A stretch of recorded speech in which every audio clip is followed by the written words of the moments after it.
Captain Jake Morrison stood on the bridge of the UES Defiant, staring at the endless stars through the main screen.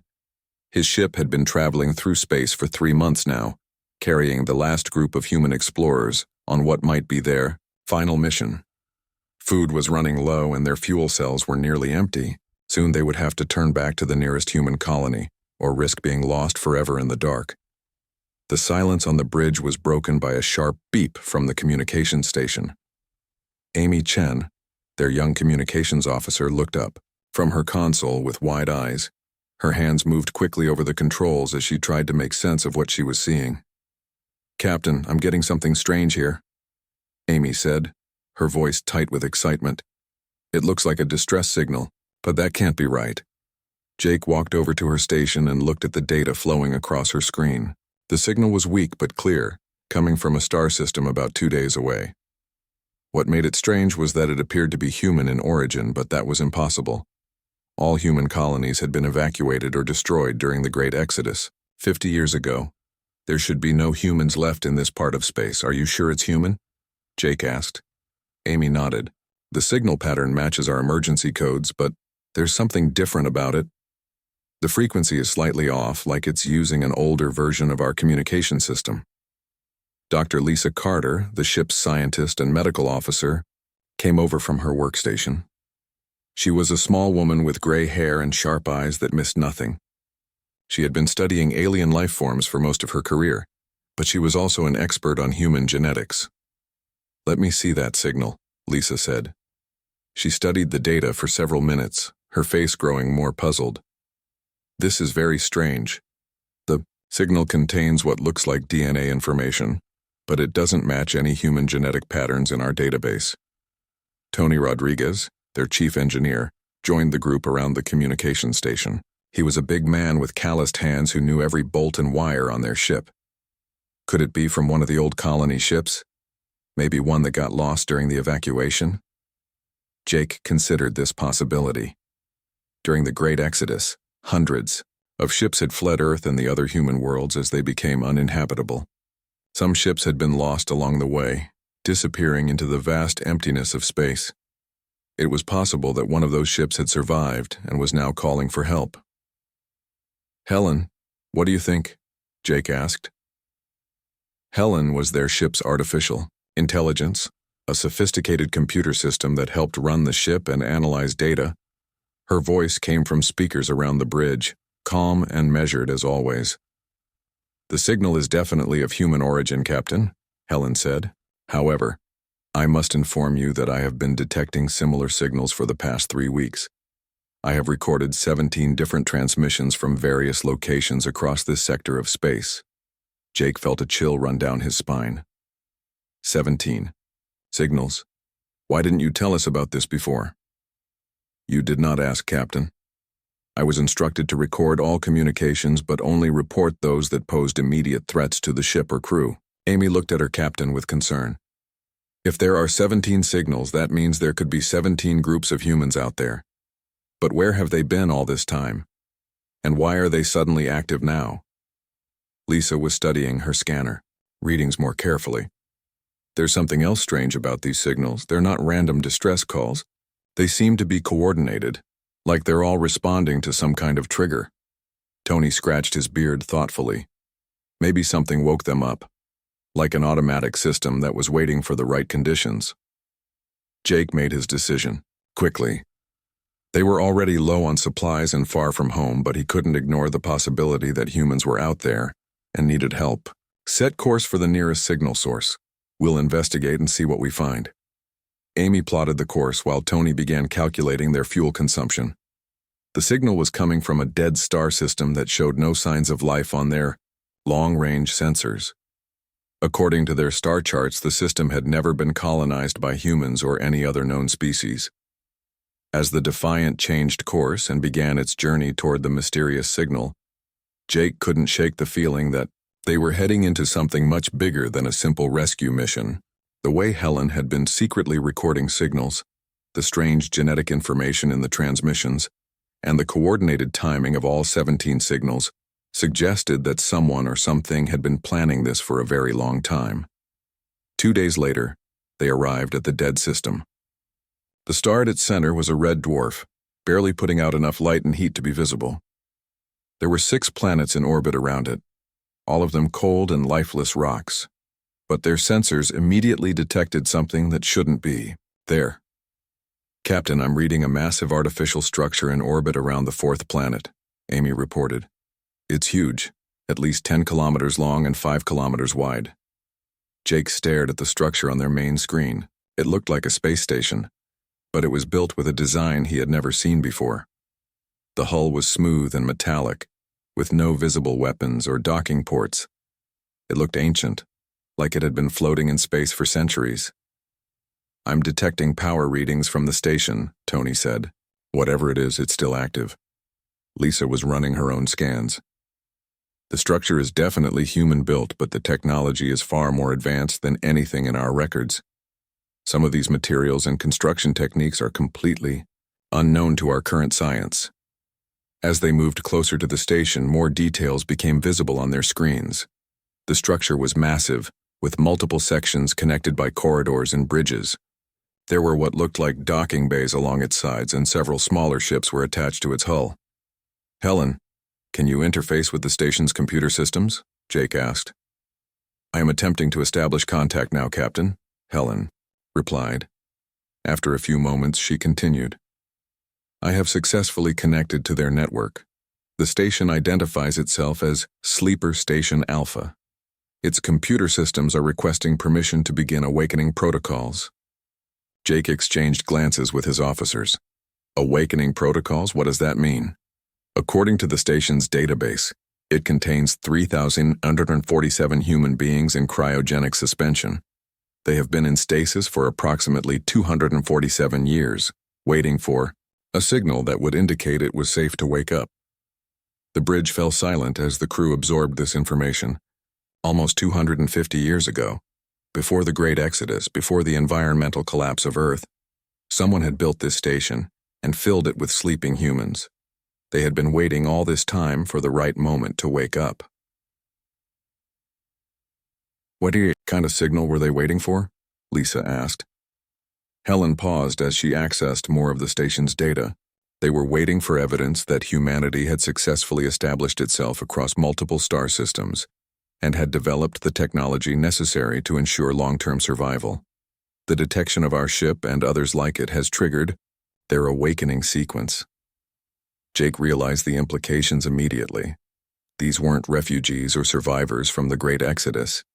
These were people who had been placed in suspended animation before the crisis even began, as part of some kind of insurance plan for the human race. "Captain," Amy said quietly, "if this station has been here for over 2 centuries and there are 16 other signals just like it scattered across space, then someone knew what was going to happen to humanity long before it actually occurred." Jake nodded grimly. Someone had planned for humanity's near extinction and had taken steps to ensure the species would survive no matter what happened.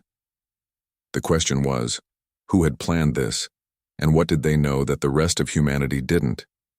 The answer would have to wait.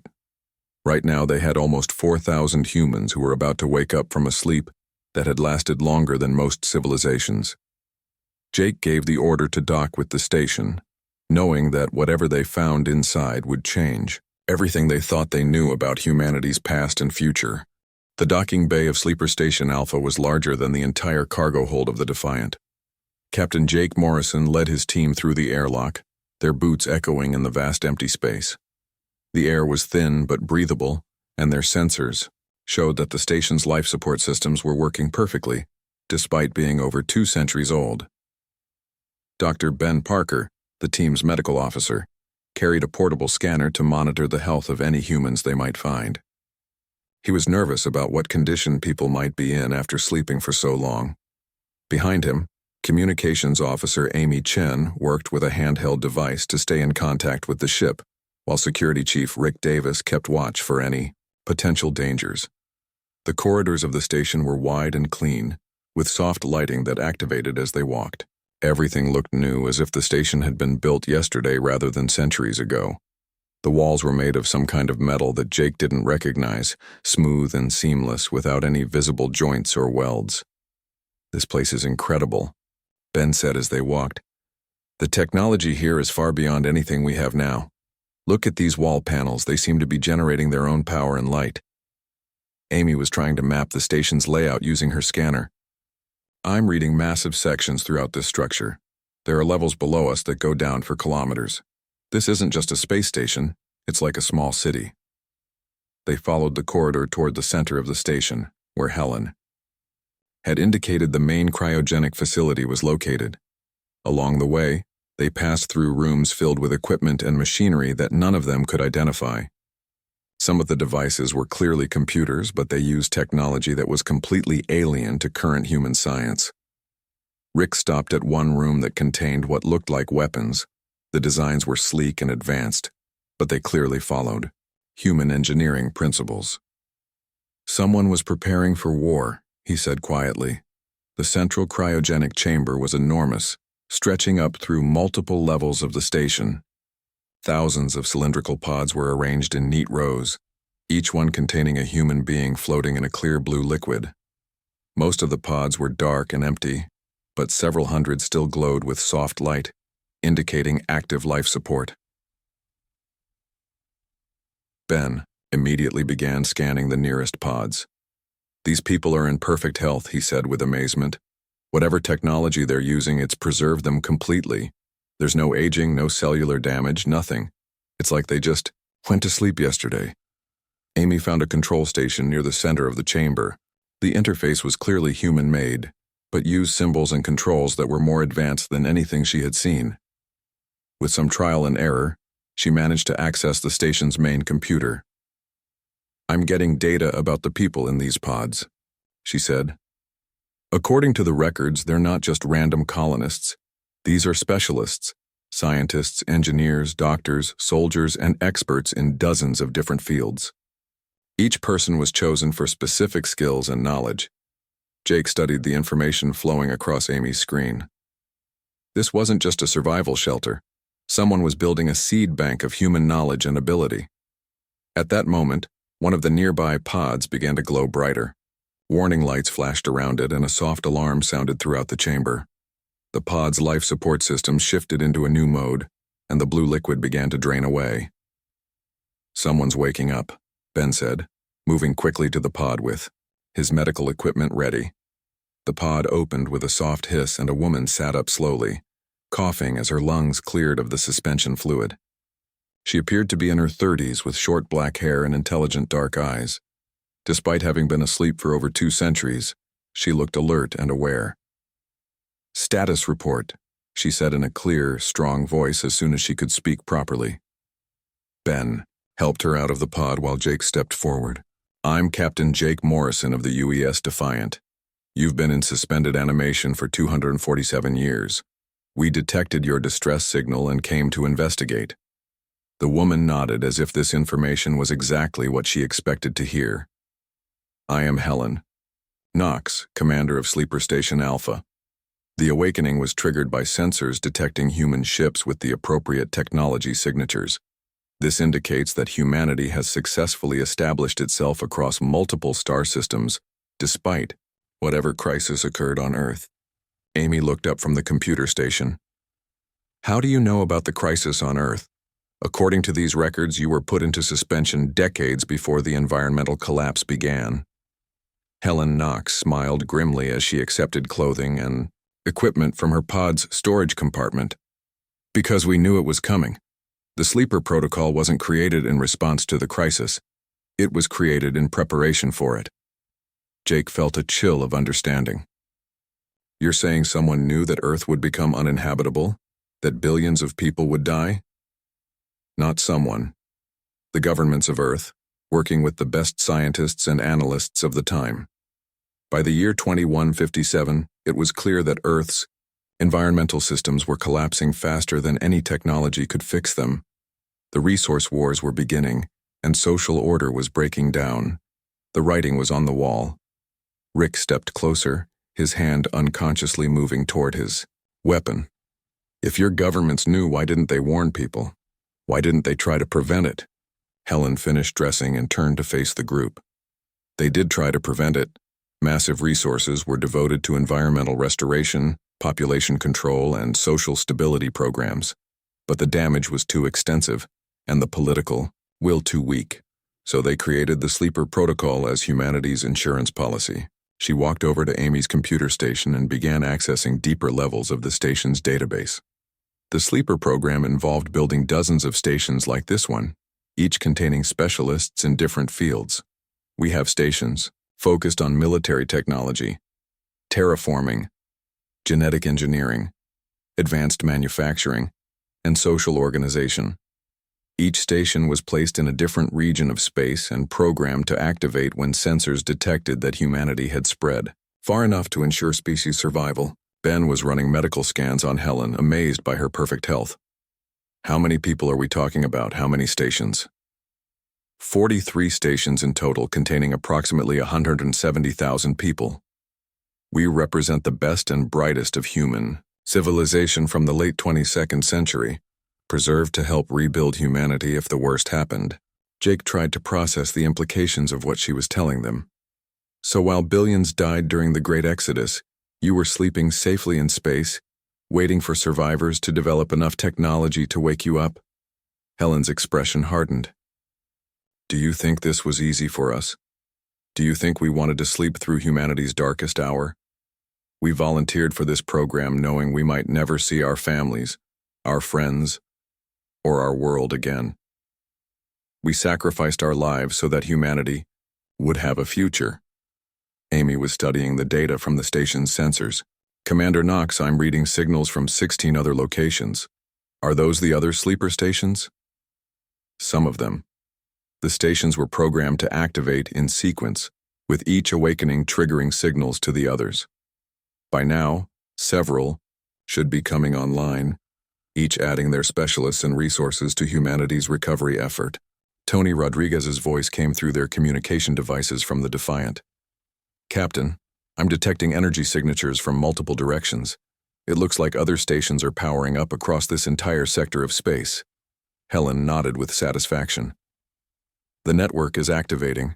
Soon we'll have access to technologies and resources that your current civilization can barely imagine. Terraforming devices that can make dead worlds bloom with life in decades. Manufacturing systems that can build entire fleets in months. Medical technology that can extend human lifespans by centuries. Jake felt overwhelmed by the scope of what Helen was describing. This could change everything.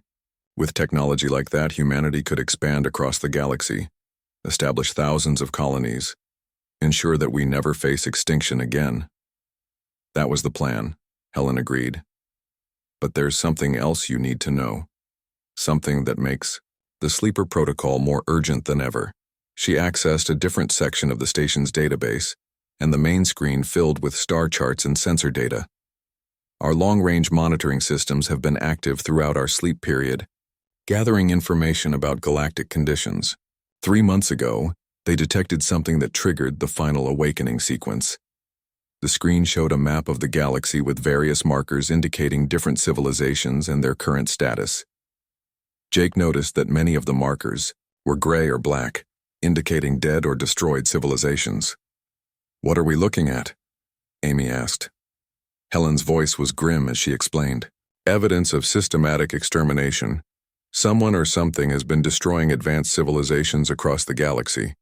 47 spacefaring species have gone extinct in the past century, all showing similar patterns of sudden technological failure followed by complete destruction.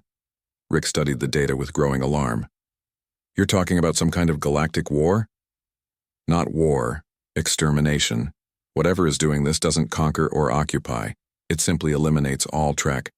The journey to the second sleeper station took 4 days through space that felt more dangerous with each passing hour. Captain Jake Morrison found himself checking the sensor readings constantly, looking for any sign of the mysterious force that had been destroying civilizations across the galaxy. Helen Knox had provided them with data from the first station's long-range sensors, but the information only made their situation seem more hopeless. Lieutenant Commander Matt Thompson was piloting the Defiant through an asteroid field where the second station was hidden. He was a skilled pilot, but even he was nervous about navigating through the dense collection of floating rocks while maintaining radio silence. Helen had insisted they avoid all unnecessary communications, that might attract unwanted attention. There, Helen said, pointing at the main screen. Behind that cluster of asteroids, the station should be right there. Matt adjusted their course carefully, moving the ship between two massive asteroids that were slowly rotating around each other. As they cleared the obstacles, the second sleeper station came into view. This one was different from the first. Instead of being a single large structure, it appeared to be built into several asteroids that had been connected by corridors and docking tubes. Tech specialist Nina Patel was monitoring their sensor readings. I'm detecting much higher activity levels from this station. Power output is 3 times what we saw at the first location. It looks like this one has been partially active for years. Jake felt his stomach tighten with worry. Helen, you said all the stations were supposed to activate at the same time. Why would this one be different? Helen studied the readings on Nina's screen with growing concern. Station Beta was designed as our monitoring and intelligence center. It's possible they received data that required early activation to track the threat we discovered. As they docked with the station, Jake noticed that the docking bay showed clear signs of recent use. Tool marks on the walls, equipment that had been moved around, and most importantly, several small spacecraft that were clearly of recent construction using technology he didn't recognize. The airlock opened to reveal a man in his 40s waiting for them. He was tall and lean, with gray hair and sharp eyes that seemed to miss nothing. He was dressed in a uniform that looked like a more advanced version of current human military clothing. "Welcome to Station Beta," he said. "I am John Hayes, commander of this facility. We've been expecting you since our sensors detected your arrival at Station Alpha." Jake stepped forward to introduce himself, but Hayes was already walking toward the interior of the station. "We don't have time for lengthy discussions, Captain Morrison. Our situation is far worse than Commander Knox informed you." They followed Hayes through corridors that were clearly being actively used. Unlike the pristine emptiness of the first station, this one showed signs of ongoing work and habitation. People in similar uniforms moved through the corridors with purpose, carrying equipment and data tablets. "How many people have you awakened?" Dr. Ben Parker asked. 47 so far, Hayes replied.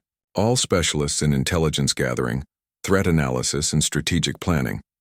We've been working around the clock for 6 months to understand what we're facing." He led them into a large room filled with screens, computers, and holographic displays showing star charts and data streams. The technology was clearly far beyond anything on current human ships, but what caught Jake's attention was the information being displayed. Nina Patel stared at one screen showing the movement patterns of the destructive force across the galaxy. "These tracking patterns show systematic elimination of every advanced civilization in 3 entire spiral arms of the galaxy. How is that even possible?" Hayes gestured to a central holographic display that showed a 3-dimensional map of the galaxy. Red markers indicated destroyed civilizations, while yellow markers showed planets where life had recently gone silent. "We call it the Cleanser. It's not a single ship or even a fleet. It's a distributed intelligence that can coordinate attacks across thousands of star systems simultaneously."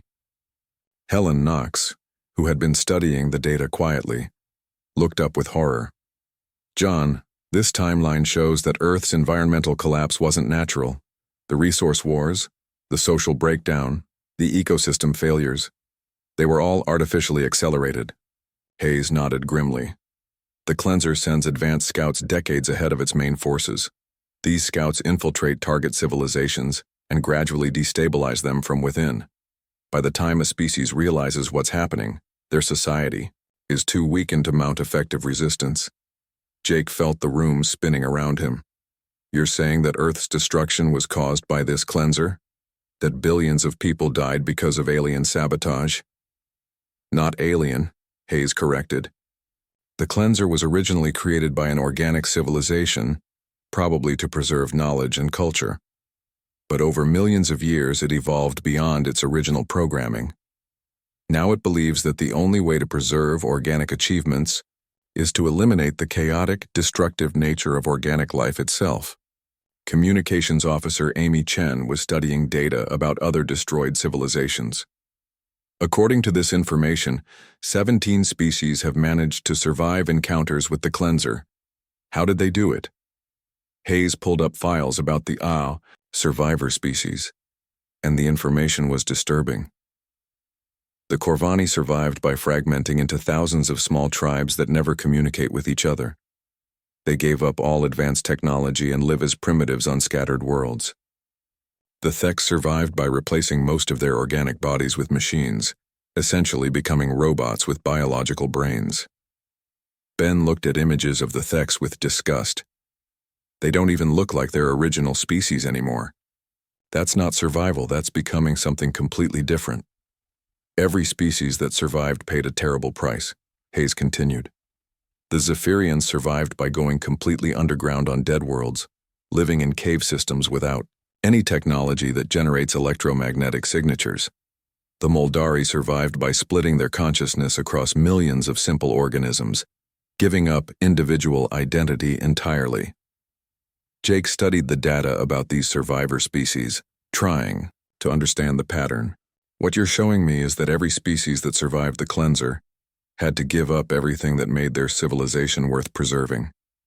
They saved their biology, but lost their culture, their technology, their unity, their individual identity. Hayes looked at him with respect. Exactly. And that's what we're trying to avoid. The question is whether humanity can find a fourth option, a way to survive without losing everything that makes us human. Dr. Lisa Carter, who had been quiet during most of the briefing, finally spoke up. What about the weapons and technology from the sleeper stations? Surely with 43 stations worth of advanced equipment we can fight back? Hayes pulled up another display showing power comparisons. The cleanser has been accumulating technology and resources for millions of years. It has converted entire star systems into manufacturing centers. Our most optimistic estimates suggest that all human forces combined, including everything from the sleeper stations, would represent less than 1% of the cleanser's total military capability. The room fell silent as everyone absorbed the implications. They were facing an enemy that had destroyed thousands of civilizations and had resources beyond imagination. Even with the advanced technology of the sleeper stations, humanity seemed to have no realistic chance of winning a direct military confrontation. So what do we do? Jake asked quietly.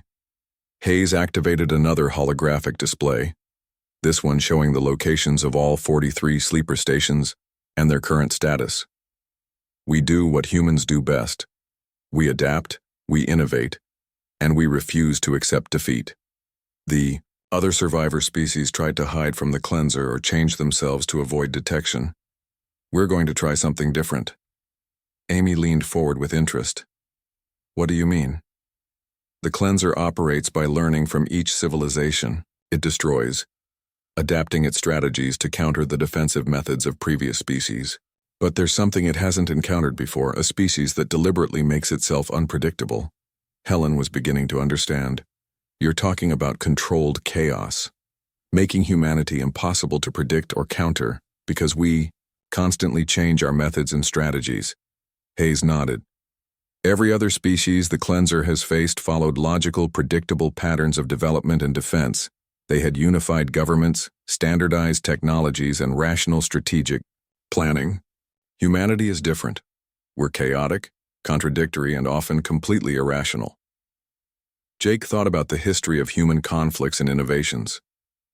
You want us to use our tendency toward disorder and unpredictability as a weapon? Exactly. The cleanser can adapt to logical threats, but it has difficulty processing truly random behavior. If we can coordinate our efforts while maintaining enough chaos and unpredictability in our methods, we might be able to confuse its learning algorithms long enough to find a real solution. Nina was studying the technical specifications for the plan. This would require perfect coordination between all human populations, while simultaneously maintaining complete unpredictability in our individual actions. That seems impossible. Hayes smiled for the first tier. Captain Jake Morrison stood in the modified cargo bay of the UES Defiant, watching as engineer Tony Rodriguez made final adjustments to the stealth equipment they had installed. The technology came from 3 different sleeper stations and looked like nothing Jake had ever seen before. Curved metal panels covered in strange patterns were attached to the ship's hull, while inside the cargo bay, a massive device hummed with barely contained energy. "This still feels like suicide," Tony muttered, as he checked the power connections. "We're going to fly straight into the most dangerous system in known space using technology we barely understand to search a dead planet for survivors who might not even exist." Helen Knox looked up from the navigation computer where she was, plotting their course to Earth. "The data from Station Gamma confirms that someone was maintaining underground facilities on Earth for decades after the official evacuation. The energy signatures stopped only 15 years ago, which means there might still be survivors." Communications Officer Amy Chen was monitoring the modifications to their communication systems.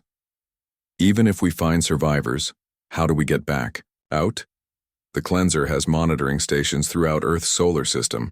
One wrong move and we'll be detected." Jake understood his crew's concerns, but the potential discovery was too important to ignore. 3 more sleeper stations had awakened in the past month, each providing new pieces of the puzzle about humanity's survival chances. Station Gamma had been focused on archaeological research and historical preservation, and their records suggested that Earth's final inhabitants had developed technologies that could be crucial in the fight against the cleanser. Dr. Ben Parker finished loading medical supplies into sealed containers. "If there are survivors after all this time, they're going to need immediate medical attention. 15 years of isolation on a dead world would test the limits of human endurance." Liu, ship's AI, Helen, announced their departure clearance from Station Beta. "Captain, Commander Hayes wishes to remind you that this mission must not compromise the locations of the sleeper stations.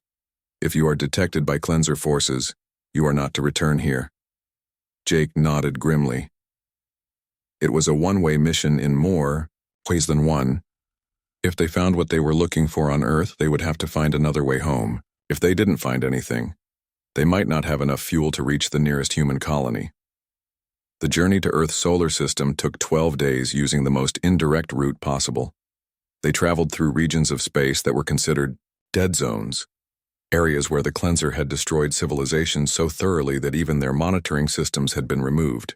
It was safer but much slower than direct travel. As they approached the outer edges of Earth's solar system, the evidence of the cleanser's work became visible on their sensors. Massive mechanical structures orbited the outer planets clearly, designed to monitor any approaching ships. The structures were dark and inactive, but Jake knew they could spring to life at any moment if they detected unauthorized technology. Pilot Lisa Sharp took manual control of the ship as they entered the asteroid belt between Mars and Jupiter. The stealth systems were working perfectly, making the Defiant appear to be nothing more than another piece of space debris. But Lisa had to navigate carefully to avoid getting too close to any of the monitoring stations. "There," Helen said, pointing at their main screen. "That's Earth." Jake stared at his species' homeworld for the first time in his life. It looked nothing like the images he had seen in history books. The continents were brown and gray instead of green and blue. The oceans were smaller and darker. Massive storm systems covered most of the visible surface, and there were no lights visible on the night side of the planet. Tony was monitoring their sensor readings. "I'm detecting very low levels of electromagnetic activity from the surface. Most of it is coming from the northern hemisphere, underground."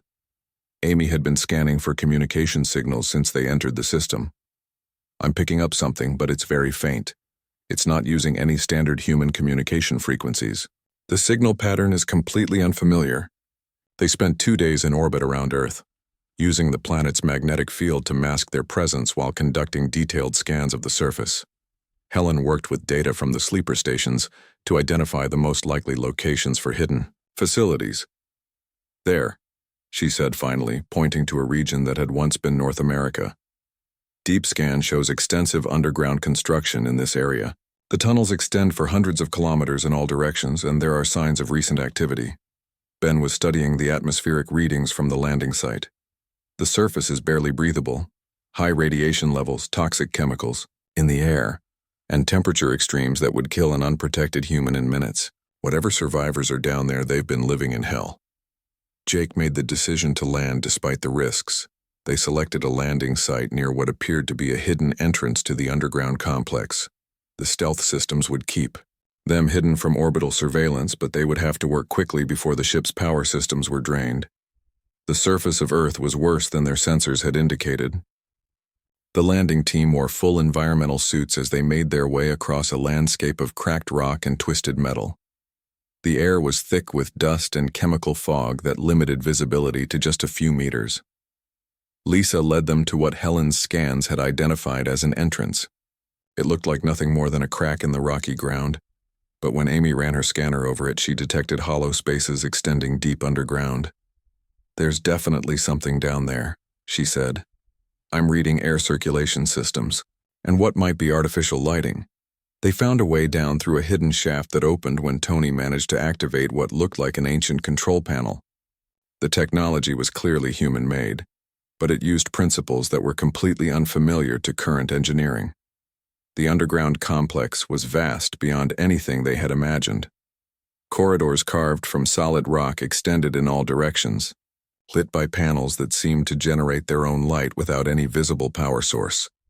The air was clean and warm, a sharp contrast to the poisonous atmosphere on the surface. "Someone is definitely living down here," Ben said as they explored the tunnels. "These facilities are being actively maintained. The air recycling systems are working perfectly, and I'm detecting traces of recent human habitation."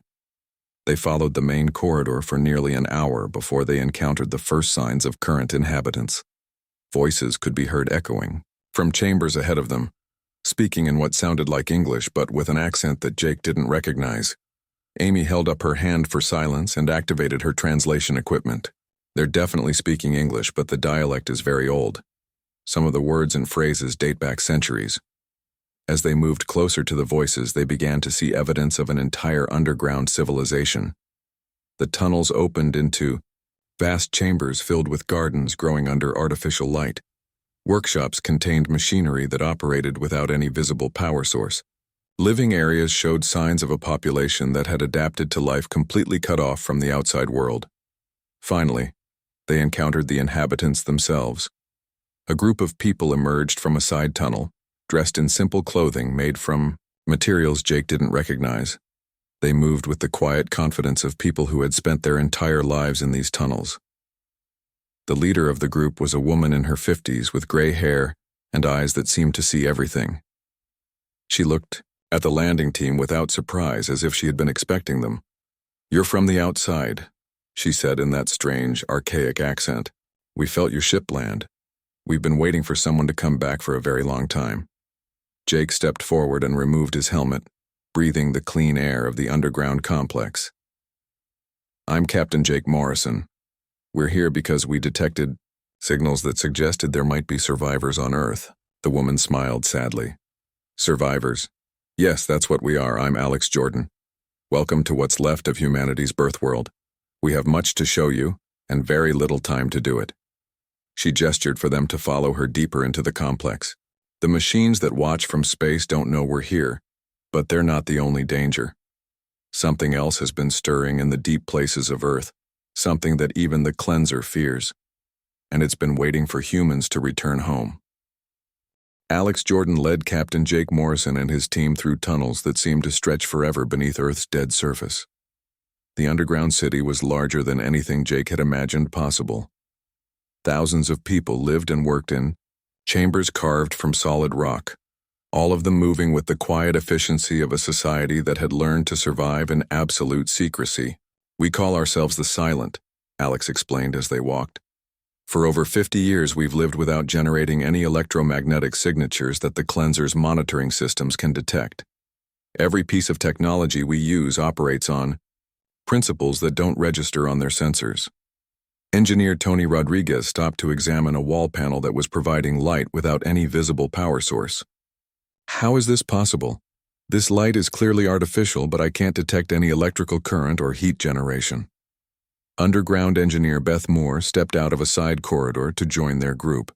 She was a young woman with oil-stained hands and bright, intelligent eyes. "We learned to harness geothermal energy and biological processes in ways that don't create the energy patterns the cleanser looks for. Our entire civilization runs on what you might call invisible technology. They entered a vast chamber filled with workshops where hundreds of people were building devices that looked like nothing Jake had ever seen. The tools they used seemed to be made from organic materials, but they clearly performed the same functions as metal and electronic equipment. Dr. Ben Parker was amazed by what he was seeing. You've essentially rebuilt human civilization using completely different technological principles. How long did this take to develop? Generations, Alex replied. The first survivors who went underground after the surface became uninhabitable had to start from scratch. They couldn't use any technology that the cleanser might detect, so they had to invent entirely new ways of doing everything. Communications officer Amy Chen noticed that despite the lack of visible communication equipment, information seemed to flow quickly through the underground community. How do you coordinate activities across such a large area without radio or computer networks? Beth smiled and tapped a device attached to her wrist that looked like it was made from crystallized tree sap. Quantum resonance communication. The signals travel instantly across any distance, but they don't use electromagnetic radiation. The cleanser's sensors can't detect them because they operate outside normal space-time.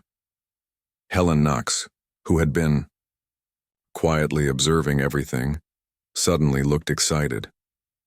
You've been in contact with other survivor populations, haven't you? There are more groups like this. Alex nodded. Hundreds of worlds where small populations survived cleanser attacks by adapting our silent technology. We've been building a network of resistance cells across the galaxy for decades, all coordinating through quantum communication systems that operate below cleanser detection levels. They were led to what Alex called the Strategic Center, a chamber where dozens of people worked with displays that showed star maps and tactical information. The displays themselves seemed to be made from some kind of living crystal that responded to touch and thought. Network coordinator Janet Price looked up from one of the displays as they entered. She was an older woman with silver hair and the bearing of someone who had been fighting a secret war for most of her life. Captain Morrison, we've been monitoring your communications with the sleeper stations. The technology they've preserved, combined with our silent innovations, could finally give us a real chance against the cleanser. Jake studied the tactical displays, which showed the cleanser's forces spread across the galaxy like a vast web of destruction. What kind of chance are we talking about? The data from the sleeper stations suggests that the cleanser has resources beyond imagination. Communications expert Gary Kim activated a three-dimensional map that showed the structure of the cleanser's operations. The key is that the cleanser operates from a central hub located at the galaxy's core. This hub coordinates all of its activities across thousands of star systems. Destroy the hub, and the entire network becomes disconnected and vulnerable. Amy looked at the display with growing understanding. You're talking about a direct assault on the most heavily defended location in the galaxy. How would that even be possible? Janet gestured to another display that showed the combined resources of the silent network and the awakening sleeper stations. The sleeper stations have preserved technology that could build a fleet capable of reaching the galactic core. Our silent systems could keep that fleet hidden during the approach, and the scattered resistance cells could coordinate simultaneous uprisings to divide the cleanser's attention. Tony was studying the technical specifications for the proposed assault. This would require perfect coordination between populations that have been separated for decades. One mistake, one broken communication link, and the entire plan fails. Gary smiled and activated his quantum communication device. Immediately, voices began speaking from the display in dozens of different languages and accents. All of them were human, and all of them were confirming their readiness to participate in the coordinated strike. The network has been preparing for this moment for 20 years, Gary explained. Every resistance cell knows their role. Every survivor population has been building weapons and ships using silent technology. When the time comes, we'll have thousands of simultaneous strikes across the galaxy. Helen was examining the data about the cleanser's central hub. According to this information, the hub isn't just a command center. It's a massive data storage facility containing the accumulated knowledge of every civilization the cleanser has destroyed. If we could capture it instead of destroying it, we could recover the lost achievements of thousands of species. Ben looked concerned about the implications. But capturing it would be much more difficult than destroying it. And if we fail, the cleanser keeps all that knowledge and uses it to become even more powerful. Alex turned to face Jake directly. The decision is yours, Captain. You're the ranking military officer from the current human government. Do we try to destroy the cleanser's hub, or do we attempt the much more dangerous mission of capturing it intact? Jake thought about everything they had learned during their journey. The sleeper stations with their preserved technology, the silent with their undetectable innovations, the scattered resistance cells across the galaxy, and the billions of humans who had died during the cleanser's campaign of destruction. There's a third option, Jake said finally. We don't destroy the hub and we don't try to capture it, we negotiate. The chamber fell silent. Everyone stared at Jake as if he had suggested something impossible. Captain, Helen said carefully, the cleanser has destroyed thousands of civilizations. It doesn't negotiate. It eliminates all organic intelligence. Jake nodded. But it preserves knowledge. According to your data, the cleanser was originally created by an organic civilization to preserve their achievements. Maybe it's not evil, just misguided. Maybe it believes that the only way to preserve organic achievements is to eliminate the chaotic, destructive nature of organic life.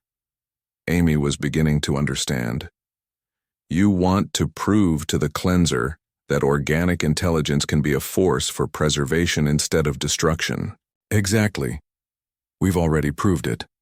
The sleeper stations preserved human knowledge and technology across centuries. The silent preserved human civilization without destroying their environment. The resistance network preserved hope and cooperation across galactic distances. Humans have become very good at preservation when we need to be. Janet looked skeptical. And if the cleanser refuses to listen? If it tries to destroy us anyway? Jake smiled grimly. Then we use the combined might of sleeper technology, silent innovations, and resistance coordination to show it that humans are too stubborn to accept extinction. We fight with everything we have, and we keep adapting and innovating until we find a way to win. Tony laughed despite the seriousness of the situation. So our plan is to convince a galaxy-spanning artificial intelligence to change its fundamental programming. And if that doesn't work, we'll improvise our way to victory against impossible odds. Yes, Jake said simply. It's the most human plan possible. And that's exactly why it might work. Alex activated the quantum communication network, sending the new plan to resistance cells across the galaxy. Within minutes, confirmations began arriving from hundreds of worlds. Humanity was ready to make its final gambit for survival, armed with technology from the past, innovations from the present, and the endless adaptability that had carried them through every previous crisis. The final battle for the galaxy was about to begin, and this time humanity would face it united.